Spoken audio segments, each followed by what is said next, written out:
Good day, this is your Sir Erwin Bourbon, and this is our alternative learning material 2 for creative writing. Our second lesson for our subject is all about one of the most important elements in writing, not just in creative writing, but also in some forms of academic writing. This element is vital in making our stories, narratives, and descriptions more effective and alive. This element I am talking about is called imagery. To understand more about imagery, please watch this video.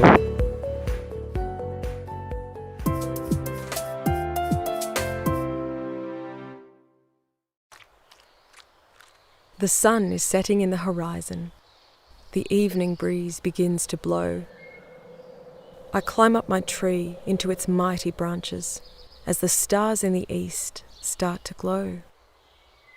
A few leaves fall, swirling in the breeze.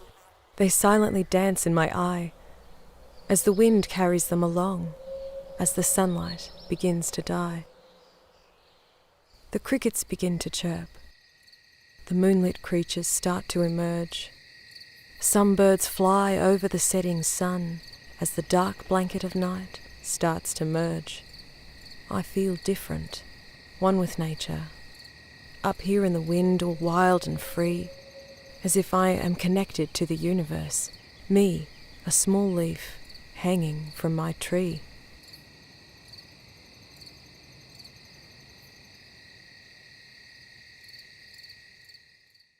Imagery is a poetic device that uses descriptive language to awaken our five senses. Imagery adds specific details to the work, and these details are like brushstrokes that add depth and set the tone of the poem, like painting a picture with all available colours. The poet has used specific descriptions to bring their tree to life. The leaves of the tree don't just fall, they swirl and silently dance. Moonlit creatures chirp and camouflage with the dark blanket of night. These specific images show us how the poet connects with nature as if they are a small leaf on a mighty tree. Why do we use imagery?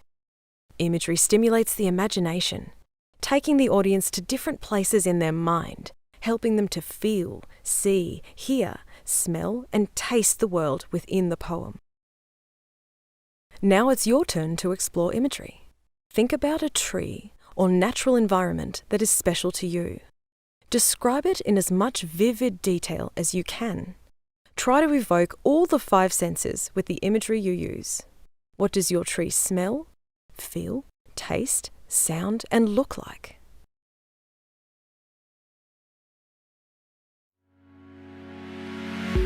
In the video you have just watched, imagery is defined as something that uses descriptive language to awaken our five senses.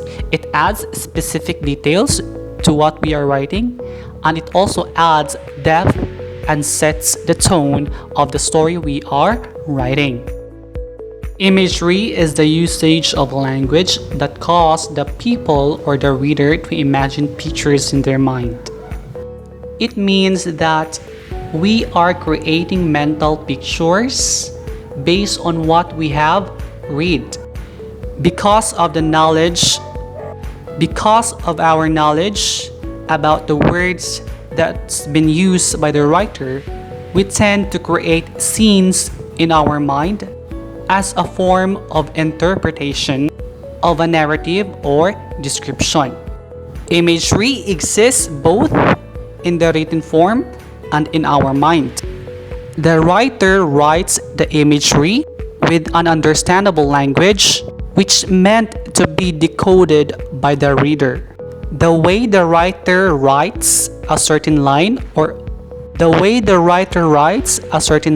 a narrative stimulates our imagination to form an exact reflection of those words into scenes or pictures. In short, we turn words into images. Take note, Imagination. Imagination is the key in order for us to effectively interpret those words into appropriate images or scenes. In creative writing, you will be making a lot of descriptions. When we say description, this is the process on how you show, you present to your reader a certain scene using effective words and appropriate descriptors. In the English language, we have two main descriptors. We have the adjectives and the adverbs. The use of imagery appeals to how you see, hear, smell, taste, touch, and feel the things that you are writing or reading about. If you write from memory, these images can also help your readers to imagine or relate to some of your specific experiences. As a reader, imagery makes us experience the experiences of the characters in a narrative. And as writers, imagery gives us the opportunity to share an experience to our readers. We have various forms of imagery, which includes our senses, how we feel, and the temperature around us. The first form is the visual imagery. Visual imagery is a picture in words, something that is concrete and can be seen. Our clues for visual imagery includes the sizes, the shape, the color, or the pattern of objects that is being described in a certain line. For instance, the big, circular, and dark clouds above us scared me. The object that is being described is the cloud, and I have used the size, which is big, the color that is dark, and the shape that is circular. Through those descriptions, we tend to imagine that kind of cloud, or we can also picture out how it looks like. And that is the process of imagery. Visual imagery, to be exact. Example of visual imagery: the street under stinging sun rays was crowded by our neighbors who wore plain shirts with placards and signage depicting black hearts. This is a line which has clues or words that appeals to our visual sensory. Through the effective use of these clues, we tend to picture out or imagine what is being referred to by the line. We can conclude that there is a rally because of the placards or of the signages. We can see the street crowded by people who wore plain shirts with placards and signage depicting black heart. So if you have pictured out that kind of scene in your mind, if you have remembered a certain image or picture that corresponds to those or to that kind of description, then you are imaging and you are under the influence of imagery.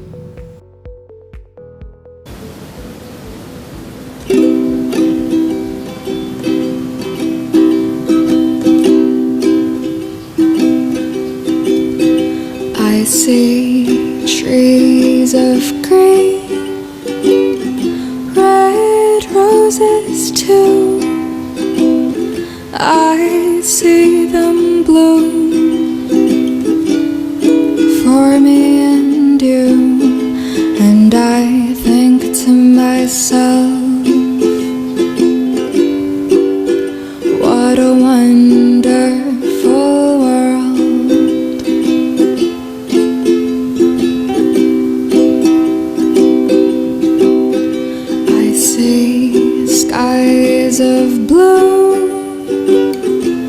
and clouds of white, and the bright, blessed days, and dark, sacred nights. And I think to myself, what a wonderful world.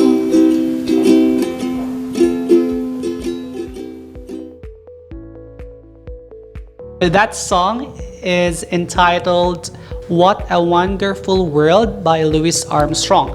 And that is a perfect example of a piece na may visual imagery. In literature, we have several poems or literary pieces nga nag-appeal sa aton nga visual sensory or nga nag-use sang visual imagery. If you have time, please read I Wandered Lonely as a Cloud by William Wordsworth. So, ara dira, may example na dira nga mga lines nga nag-appeal sa aton nga visual sensory, which is an example of visual imagery. Okay, so next we have the second form of imagery, which is the auditory imagery. This imagery appeals to our sense of hearing. This is something you can hear through your mind's ears. Example: it was the loudest scream I have heard so far, as if thunder was next to me, sending non-stop vibrations to my ear canal. This line appeals to our hearing. Why? It is because there are words or descriptors related to sound. We have loudest or pinakatudo, scream or singgit, ang word nga heard or nabatian. And then we also have the thunder or kung sa aton dalugdog. Kag na-mention man ang ear canals. Kung aton ba nagbanagon, the character in the line heard a sudden scream sa iya luyo. According sa iya, motuko na pinaka-todo nga singgit nga iya na batian. Kaangay nga daw may dalugdog kuno sa iya nga luyo. So kung imagine nun naton, ang dalugdog is very loud. So how much more kung ara na sa imo luyo. Therefore, we could say nga tudo-tudo gidya. And that is auditory imagery. Another example of auditory imagery: her loud mumbling somehow annoyed me. Our clue there to conclude that this is something that appeals to our sense of hearing are the words loud and mumbling. Alright? Always remember, when we say auditory imagery, it is always about the sound, something about music, silence, or noise. The next form of imagery is your olfactory imagery. This is something that you can smell through your mind's nose. We are using our sense of smell in order for us to picture out a scene or a description. For example, the strong aroma of freshly baked cake is so awakening that it pulled me from my bed. The words that directly appeal to our sense of smell are the strong aroma of the freshly baked cake. Always remember, sa olfactory imagery, we are using our ilong. Okay? It's either mahumot or mabaho. Another example: I cannot stand the foul odor of my classmate. So the foul odor there appeals to our sense of smell. Mabaho. Okay? When you use olfactory imagery, see to it nga magamit ikaw sang appropriate kag exact word nga naga-correspond sa aton sense of smell. Next, we have your gustatory imagery. So kung palagasto ka kwarta, ang tawag sa imo gustatory or gustatorian. Joke lang. Don't mind me, guys. Okay. When we say gustatory, this is something you can taste through your mind's tongue. In this form of imagery, ginagamit nato ng aton nga dila or ang aton nga panabor, aton nga taste buds or taste bodies. Example, the sour taste of the rambutan made me shiver as it was like dipped in a bowl of vinegar. So, maaslom, matamis, mapait, makahang, mapakla, malasay, makarha, or matabang. For as long as masaboran naton, that appeals to our sense of taste. Another example, daw nasunog ang akong dila, sang ginhigop ko ang sabaw sang nilagpang. So nga man masunog ang iya dila, of course, nilagpang is makahang. So, nasaboran nyo siguro ang kakahangon sang ginluto nga nilagpang. So, nakahangan siya. And that is an example of gustatory imagery. Next, we have your tactile. Tactile imagery is something you can touch through your mind's skin. It refers to the softness, the roughness, or hardness of an object nga nakapta naton. It appeals to our skin. For example, the wall was rough and is not polished well. Magasarang kuno ang wall. So paano niya nabalaan nga magasrang? Of course, maybe ginkaptan niya. So na-feel niya nga magasrang or ang kagasrangon sang wall.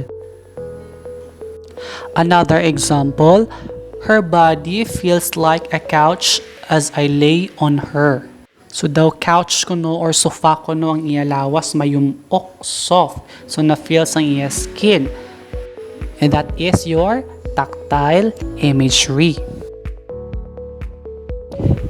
Next, we have your thermal imagery.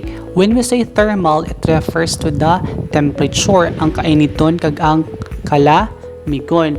For example, the Christmas breeze slapped me so intensely, it's very comforting. Na-feel niya ang Christmas breeze. Magsilingkit ang Christmas breeze, malamig.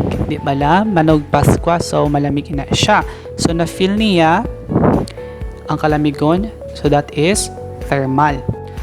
Another example, nag-alagay ang balhas gikan sa akon lawas sang makadali ako nagbulad sa idalom sang adlaw.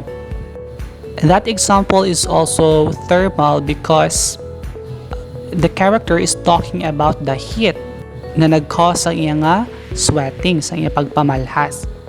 Okay? Next form of imagery is your erotic imagery. So this kind of erotic refers to something that suggests sensation and feeling. It refers kung ginakilig ikaw, ang feeling nga daw mangihi ka, nahadlok. In short, nag-refer siya sa imo emotion also. So kung gapalanindog ang imo nga bulbol, kag kung nagakalam-kalam ang imo nga liog. So, that is erotic. Don't get me wrong ha, basi ang namin yun sang erotic is something that is sexual. Pwede man na siya ma-consider, pero it does not revolve around that kind of concept only nga sexual lang ang erotic. We have here an example. As our eyes met, I feel like an ice cream melting. Wow! So daw, ice cream ikaw nga natunaw sang nagsugataayang inyo nga mga mata. Ang ginkilig siya. Another example, daw sa matumba ako, kag naga pangurog-kurog ang akon nga tuhod sang nabatsyagan ko ang mainit niya nga ginhawa sa akon nga liog. Wow, romantic. Tapos gulpi siya naghambal nga hold up ini. Char lang. Okay, so kung na-feel mo nga nakulbaan ka or nakilig ka, that refers to erotic imagery. Okay? Now let's proceed to the significance of imagery in literature. Imagery examples are prevalent in all types of literatures from cultures around the world. When we say prevalent, it is existing. Imagery exists in all forms of literature. And it is not just only in English, but in almost all types of languages. Sa hiligay nun, pwede kita kaobra imagery. May mga stories nga may imagery. Sa Tagalog also, kag sa kung ano man da nga, mother tongue nga ginagamit naton. One of the key usages is that the imagery in a piece can help create mood, such as the cliched opening, "It was dark and stormy night." Okay, so ga-create siya sa mood or ginaset niya ang mood. In literature, it is important to consider the imagery used so as to understand both the mood and the symbolism in a piece. Okay, please read the following examples of imagery in literatures. So first, we have this example. I'll give you time to read.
So the passage you have just read from Gabriel Garcia Marquez' 100 Years of Solitude discusses one of the characters of pica eating disorder.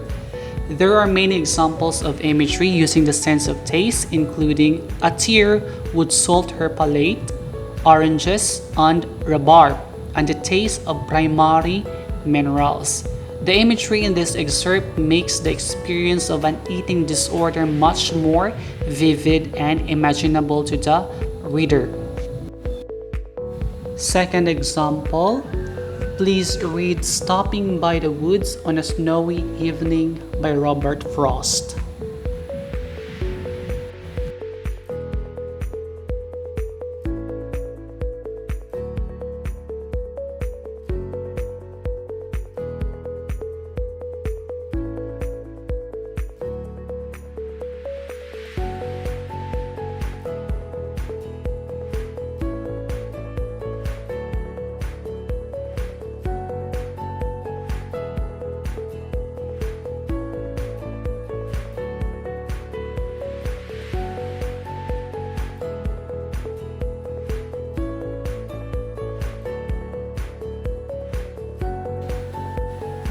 When most people think of Robert Frost's famous poem Stopping by the Woods on a Snowy Evening, the final refrain comes to mind.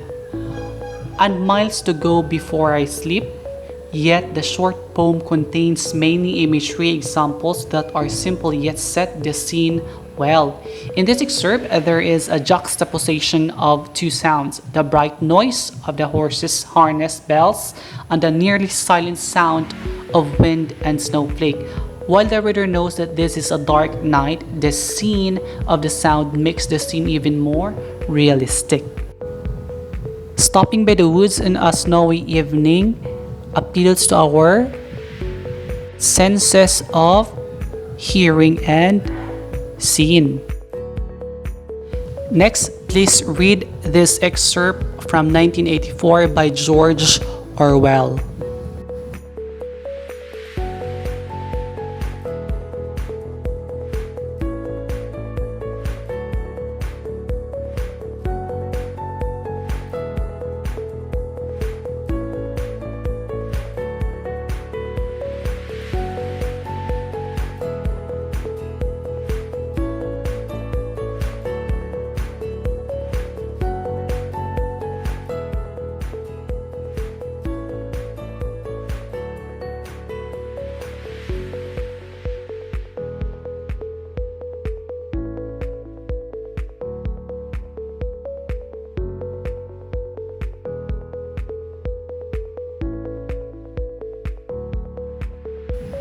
One of the most central conceits of George Orwell's classic dystopian novel 1984 is the all-pervasive surveillance of the society. This is a world that has its eyes constantly open. Big Brother watching you is the motto of the society, yet the world itself is almost colorless. All the main character, Winston, sees is whirling dust, torn paper, and posters of a black mustachioed face with dark eyes. These sensory details contribute to a general feeling of unease and foreshadow the way in which the world appears more chilling as the novel goes on. So it appeals to our sense of sight. Next, please read Patrick Susskind's novel Perfume, the Story of a Murderer.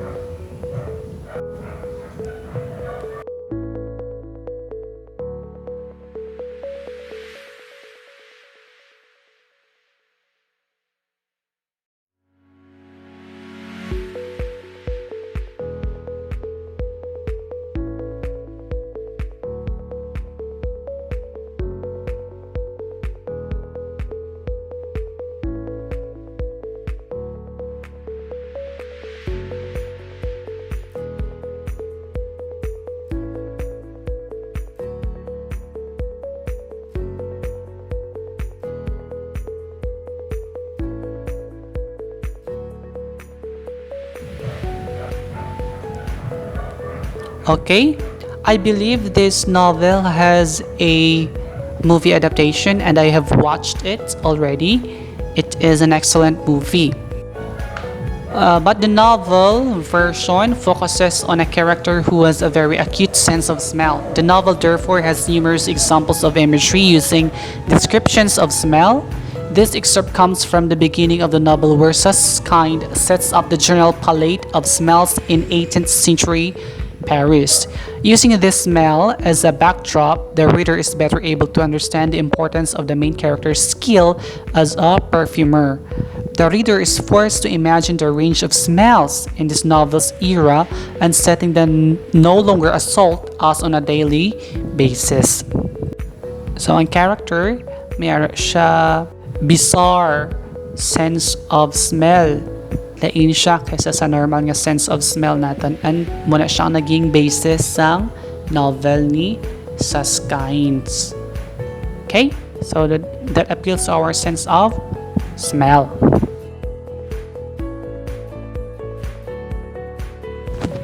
That's all. Thank you so much guys for your time. I hope you have learned something in this video.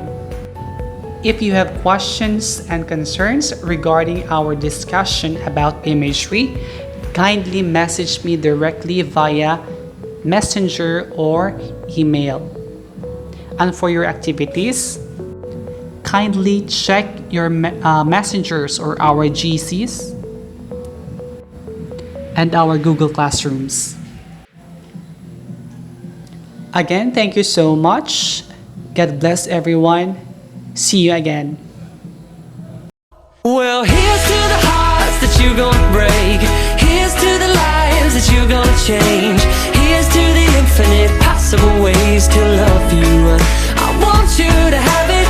Here's to the good times we're gonna have. You don't need money, got a free pass. Here's to the fact that I'll be sad without you.